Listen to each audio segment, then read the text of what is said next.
जय हिंद। आपका all in one research centre में स्वागत है। आइए आज हम देखते हैं आरआरबी ग्रुप डी 2018 में आए हुए प्रश्न 10 क्वेश्चन हैं और उन क्वेश्चन का मैं फोटो भी आपके सामने लाया हूं और आपको प्रत्येक क्वेश्चन पे 3 सेकंड का समय मिलेगा। आइए हम स्टार्ट करते हैं। पहला क्वेश्चन, 1 किलोवाट घंटा बराबर क्या होगा?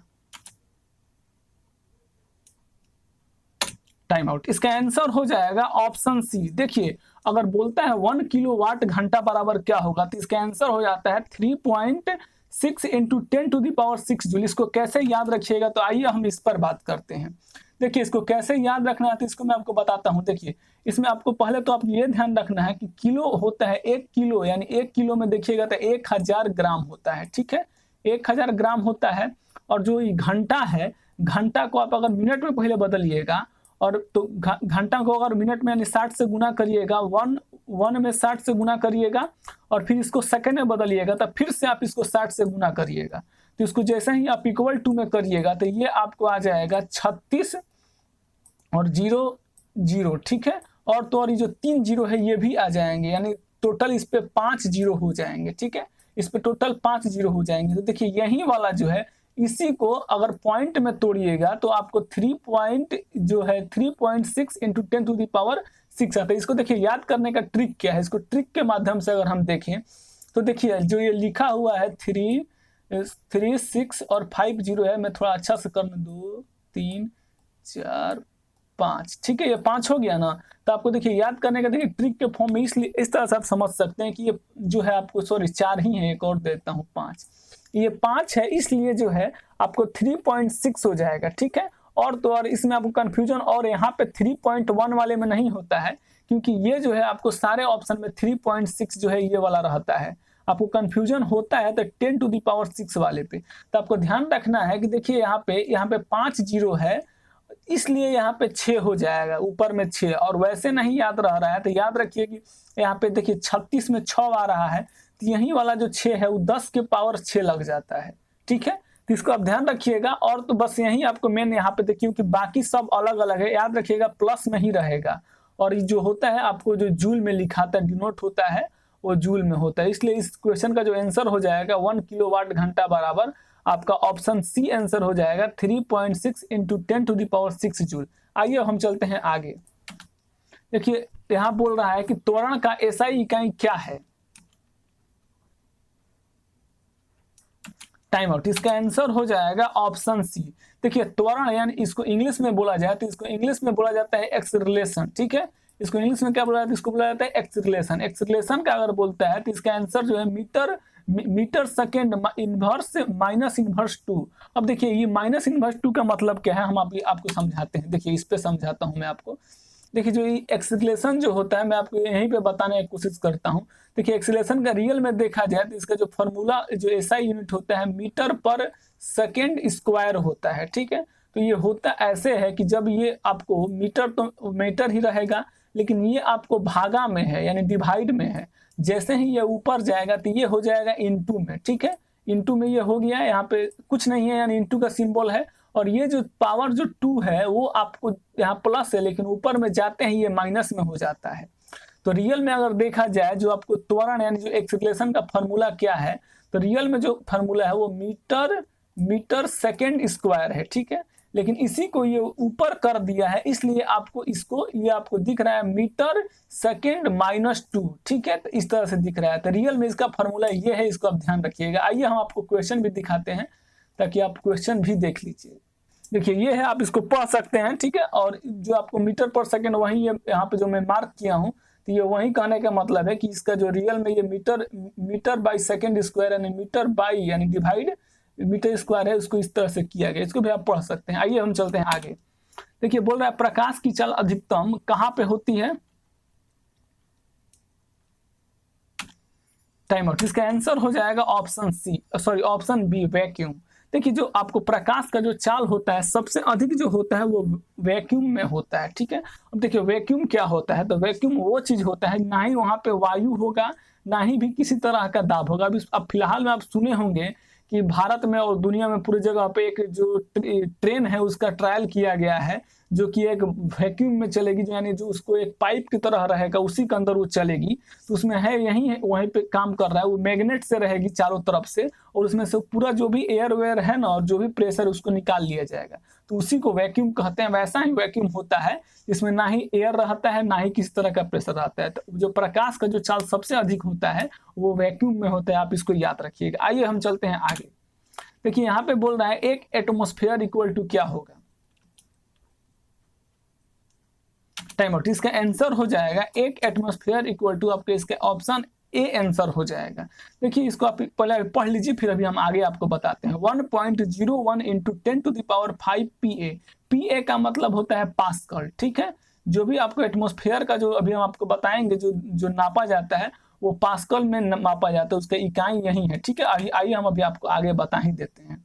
देखिए अगर हम बात करते हैं कि जो वायुमंडल जो है, जो यानी जो प्रेशर है, इसको पहले हम बेसिक समझते हैं, इसके बाद हम इसको कैसे याद रखेंगे ट्रिक से वो समझेंगे। देखिए आपको जो वायुमंडल का अगर पूछता है कि दाब हम लोग किससे मापते हैं, तो वो हम लोग जो वायुमंडल का दाब यानी प्रेशर किससे मापते हैं, तो वो हम लोग मापते हैं बैरोमीटर से, ठीक है। और ये क्वेश्चन काफी बार एग्जाम में आता है कि हम लोग जो वायुमंडल जो दाब है यानी जो एटमॉस्फेयरिक जो प्रेशर है उसको किस चीज से नापते हैं, तो हम लोग बैरोमीटर से मापते हैं, ठीक है। और देखिए जो इसका इकाई होता है बार या पास्कल होता है, जो अभी आप देख रहे हैं यहाँ पे सबके लास्ट में PA, तो वही पास इसका इकाई है, ठीक है। बार या पास्कल इसका जो है आपको एटमॉस्फेरिक जो है आपको एटमॉस्फेरिक प्रेशर जो है इसका यानी वायुमंडलीय दाब का आपको इकाई है, ठीक है। अब बात आता है कि इसको हम याद कैसे रखें।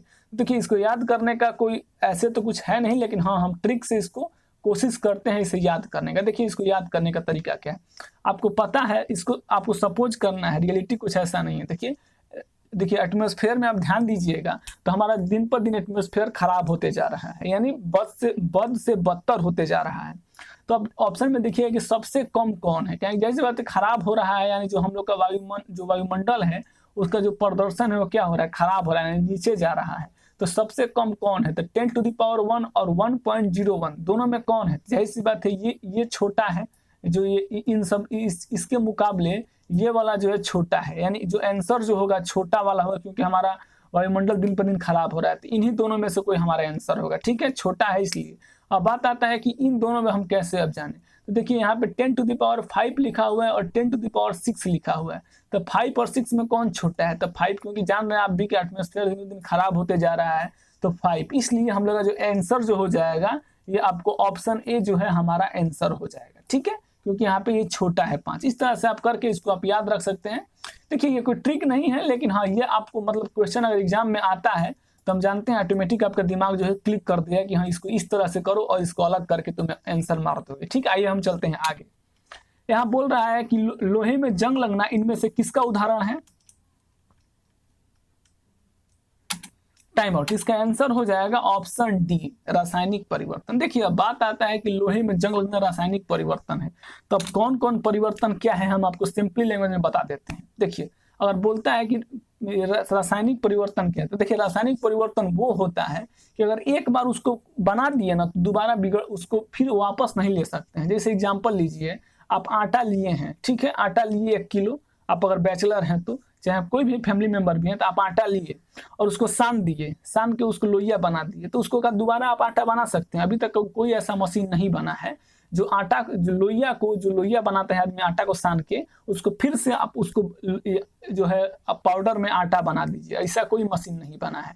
तो इसलिए वो भी रासायनिक परिवर्तन है। कहने का मतलब यही है कि वैसा चीज जिसको आप एक बार चेंज कर दिए ना तो दोबारा चेंज नहीं, आप वापस उसको उसी कंडीशन में नहीं ला सकते। जैसे दूध दही, तो दूध से आप जैसे ही दही बना दीजिएगा तो क्या आप फिर दही से दूध बना सकते हैं, नहीं बना सकते हैं, ठीक है। उसी तरह से लकड़ी के जलना, जैसे लकड़ी है, लकड़ी को हम माचिस मार के जला दिए, जल के तो राख बन गया, तब का दोबारा आप उसको लकड़ी बना दीजिएगा, नहीं बन पाएगा। और देखिए फिजिकल अब चेंजेज क्या होता है, ये तो आपको हो गया रासायनिक परिवर्तन। तो भौतिक परिवर्तन यानी जो फिजिकल चेंजेज क्या है, तो देखिए फिजिकल चेंजेज वो है जिसको आप वापस कर सकते हैं। जैसे एग्जांपल लेते हैं, जैसे बर्फ से आप पानी बनाइएगा, बर्फ लिए आप कोई भी टुकड़ा है उसको पानी बना दिए, गला दिए, थोड़ा देर में गल गया, उसको क्या दोबारा आप बर्फ बना सकते हैं, बिल्कुल भाई, फ्रिज में रख दीजिए फिर से बर्फ बन जाएगा। तो इसलिए वो जो हो जाएगा वो फिजिकल चेंजेज हो जाएगा, क्योंकि आप उसको दोबारा चेंज कर सकते हैं। तो जिसको दोबारा आप चेंज कर सकते हैं एक बार होने के बाद, वो होता है फिजिकल, और केमिकल वो होता है जो एक बार परिवर्तित हो गया ना तो दोबारा भैया वापस नहीं आने वाला है कंडीशन में।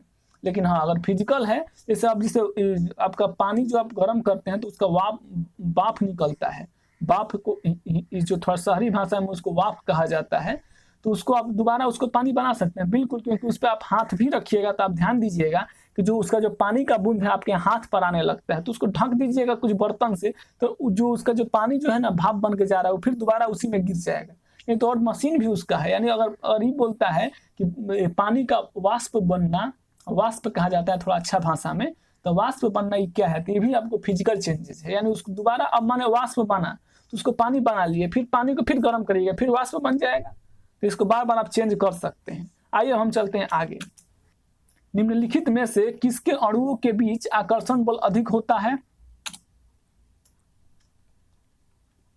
Time out. इसका आंसर हो जाएगा आपको ऑप्शन डी, ठोस यानी सॉलिड। देखिए ये कह रहा है आकर्षण बल के मतलब क्या है। देखिए आकर्षण बल के मतलब है ना कि एकदम एक साथ एकदम चिकुरा मुकुरा के बैठ जाएगा। जैसे ठंडा के दिन में आप ध्यान देते होंगे, जब ठंडा आदमी को लगता है तो आदमी क्या करता है, कहीं अगर बैठा है ट्रेन में चल रहा है तो जो सीटों पे आदमी 5 को बैठता है ऊपर 6 को बैठा लेता है टिकुर मिकुर की, तो उसी को कहते हैं आपको, मतलब क्या कहते हैं उसको, आकर्षण जो मतलब आकर्षण उसका बढ़ जाना, यानी एकदम एकदम मैक्सिमम आ जाना, एकदम उसको सिकुड़ जाना, ठीक है, तो आकर्षण बढ़ जाता है। तो ध्यान दीजिए, देखिए इसको एक तरह से आप इस तरह देखिए, आप लोहा को देखिएगा ना तो भारी इसलिए होता है क्योंकि उसमें कोई गैप नहीं होता है, क्या एकदम एकदम एकदम उसको एकदम निमुराइल चिमुराइल रहता है, एकदम एकदम पूरी तरह से एकदम मतलब वो एकदम सिमटा हुआ रहता है। इसको एग्जांपल लीजिए, आप किसी को मार रहे हैं, अगर ऐसा ही आप किसी को मार दीजिएगा, उसको फैट मार दीजिएगा बिना हाथ मुक्का बनाए, तो क्या होगा, अंगुलियां टूट जाएगा। लेकिन जैसे ही आप मुक्का बनाते हैं ना तो जो आपका आकर्षण बल जो है ना वो बिल्कुल कम हो जाता है। आकर्षण बल कम हो जाने के बाद जब आप उसको मारते हैं तो उसको तो चोट लगता है, लेकिन आपका जो हथवा, जैसे ही आप आकर्षण बल बनाते हैं, इसको मुठ्ठिया बांधते हैं, मुक्का बनाते हैं, तो आपका हथवा जो है इसमें जो जितना भी आपका गैप वेप रहता है ना, आकर्षण बल जितना भी इसमें मतलब बीच में गैप वेप रहता है, उस सब के सब गैप भर जाता है।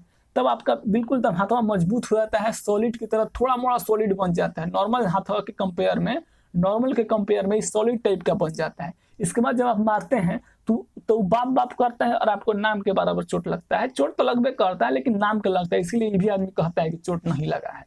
ठीक ना, समझ गए होंगे आप सॉलिड उसमें जो आकर्षण बल क्या होता है और किस में। अब बात करिएगा गैस में, तो गैस में भी अधिक होता है, ठीक है, और प्लाज्मा में भी अधिक होता है और द्रव में भी अधिक होता है, लेकिन सबसे अधिक जो होता है आकर्षण बल जो होता है वो किसमें, तो लोहा में होता है, ठोस में होता है, ठीक है, ठोस में, क्योंकि वो एकदम एक साथ सिकुड़ मिकुड़ के बैठा रहता है सब, देखते नहीं, इसलिए वो भारी भी होता है। आइए हम चलते हैं आगे, देख लीजिए एक क्वेश्चन है, इसको आप पढ़ सकते हैं। आइए हम चलते हैं आगे। निम्नलिखित में से विषम की पहचान करें। Time out. इसका आंसर हो जाएगा आपको ऑप्शन डी, जल। देखिए आपको अगर बात करना है इसमें विषम बताना है, देखिए वायु जो है, वायु क्या है, तो वायु भी एगो देखिएगा तो आप एगो मिश्रण है, ठीक है, इसमें बहुत सारा नाइट्रोजन, ऑक्सीजन, आपको नाइट्रोजन है, ऑक्सीजन है, हाइड्रोजन है, हीलियम, बहुत सारा चीज है।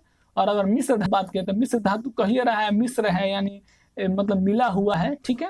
मिश्र धातु में जैसे एग्जाम्पल देखें, जैसे सोना बनता है तो क्या केवल सोना थोड़ी रहता है, उसमें बहुत चीज मिलाया जाता है, क्योंकि जो नॉर्मल जो अगर सोना रहेगा ना भाई तो उसको टाइट होइबे नहीं करेगा, एकदम तार की तरह खिंचाते चल जाएगा, पतला तार की तरह। देखिए यहाँ पे कंफ्यूजन होता है दूध में या जल में, तो भाई दूध भी मिश्रण है, इसका मतलब ही नहीं कि दूध में पानी मिला दिया जाता है इसलिए मिश्रण बन जाता है, ऐसा नहीं है। लेकिन ध्यान आप रखिए कि दूध भी एक मिश्रण है। अब बाकी अगर आपको बात करें जो जल, तो जल जो है मिश्रण नहीं है, ये जो है एक यौगिक है। आइए अब हम चलते हैं इसके क्वेश्चन पर, और क्वेश्चन भी आपको मैं दिखाता हूँ। देखिए ये है क्वेश्चन, इसको भी आप पढ़ सकते हैं कि जो आपको जल जो है एक यौगिक है और बाकी सब जो पद हैं ये आपको मिश्रण है। आइए हम चलते हैं आगे। जंतु विज्ञान किसका अध्ययन है। Time out. इसका आंसर हो जाएगा ऑप्शन डी। देखिए जंतु विज्ञान जो है जानवरों का अध्ययन है। देखिए अब यहाँ पे देखिए क्या है, इक्वेशन रियल में दे दिया था इस बार हिंदी में ही, यानी जंतु विज्ञान ने दिया था, तो यहाँ पे जो बिहार बोर्ड वाला है ना उसको फायदा हो गया। कहा है कि जंतु मतलब पता है, जंतु जीव जंतु आदमी कहता है, यानी जानवर इसका आंसर हो जाएगा, जानवरों का अध्ययन। लेकिन कभी कभी करता क्या है भाई, थोड़ा जो बिहार बोर्ड है थोड़ा ध्यान दीजिएगा कि जंतु विज्ञान जियोलॉजी देख रहे हैं ना, इसी को लिख देते हैं हिंदी में जियोलॉजी, इस तरह से लिख देता है, जियोलॉजी इस तरह से लिख देता है। अब बताइए जब ऐसे ही जब लिख देगा जियोलॉजी करके हिंदी में, तब भैया आप पढ़े हैं जंतु विज्ञान, तो कहाँ ले मारिएगा जियो विज्ञान, आपको बुझेगी जियोलॉजी होखल है का। इसलिए आप ध्यान रखिएगा कि जंतु विज्ञान और जियोलॉजी आपको दोनों नाम याद रखना होगा। जंतु विज्ञान दे तो और आसान है, लेकिन जियोलॉजी भी अगर हिंदी में भी लिखता है जियोलॉजी, तो ऐसा नहीं है कि आपको छोड़ के आना पड़े, ठीक है। तो याद रखिएगा जियोलॉजी भी बोलता है तो वो भी आपको एनिमलों का अध्ययन है, इसलिए बिहार बोर्ड वाले आप दोनों ध्यान रखिएगा, जंतु विज्ञान भी और जियोलॉजी भी, स्पेशली मैं आपको बता रहा हूँ। आइए अब चलते हैं। देखिए कुछ क्वेश्चन है ना जो हिंदी में आसान पढ़ते हैं, कुछ क्वेश्चन है जो इंग्लिश में। जैसे जो पहला जो क्वेश्चन था वो इंग्लिश में आसान पढ़ता था, जो त्वरण वाला जो था वो इंग्लिश में थोड़ा आसान पढ़ रहा था, लेकिन ये वाला अगर क्वेश्चन ऐसे ही अगर दे दे रियल में दिया तो इस बार ऐसे ही था, लेकिन और मैं देखा हूँ ये कहीं कहीं जियोलॉजी भी लिख दिया है सिंपली उसको हिंदी में, तो इसलिए आप इसको ध्यान रखिएगा। आइए हम चलते हैं अब आगे, देख लीजिए क्वेश्चन है, इसको आप देख सकते हैं। आइए हम चलते हैं आगे। निम्नलिखित में से कौन सी बीमारी आमतौर पर वायरस के कारण होती है? Time out. इसका आंसर हो जाएगा आपको ऑप्शन ए, डेंगू बुखार। देखिए डेंगू बुखार जो है ये वायरस से होता है। आइए हम आपको बाकी जो ऑप्शन है उनको बता देता हूँ। देखिए अगर हम बात करें डेंगू बुखार तो ये तो आपको हो जाता है वायरस से, ठीक है, तो इसका तो कुछ बताने की जरूरत है नहीं। अब बाकी अब इसको याद भी रख लीजिए, अगर इसमें ट्रिक नहीं बता ट्रिक कुछ है बन ही नहीं रहा है दोस्त, क्या मैं बताऊँ।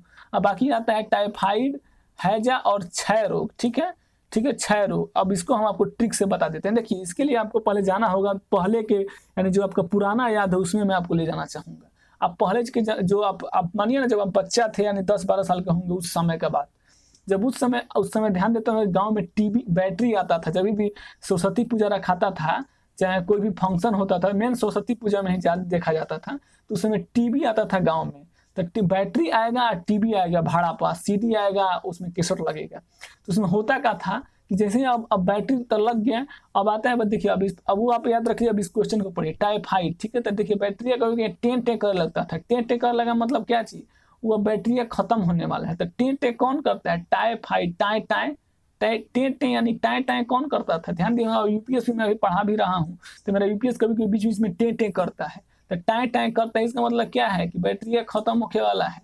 तो जो अगर टाई टाई कर रहा है यानी कौन, तो बैटरी से याद रखिएगा बैक्टीरिया।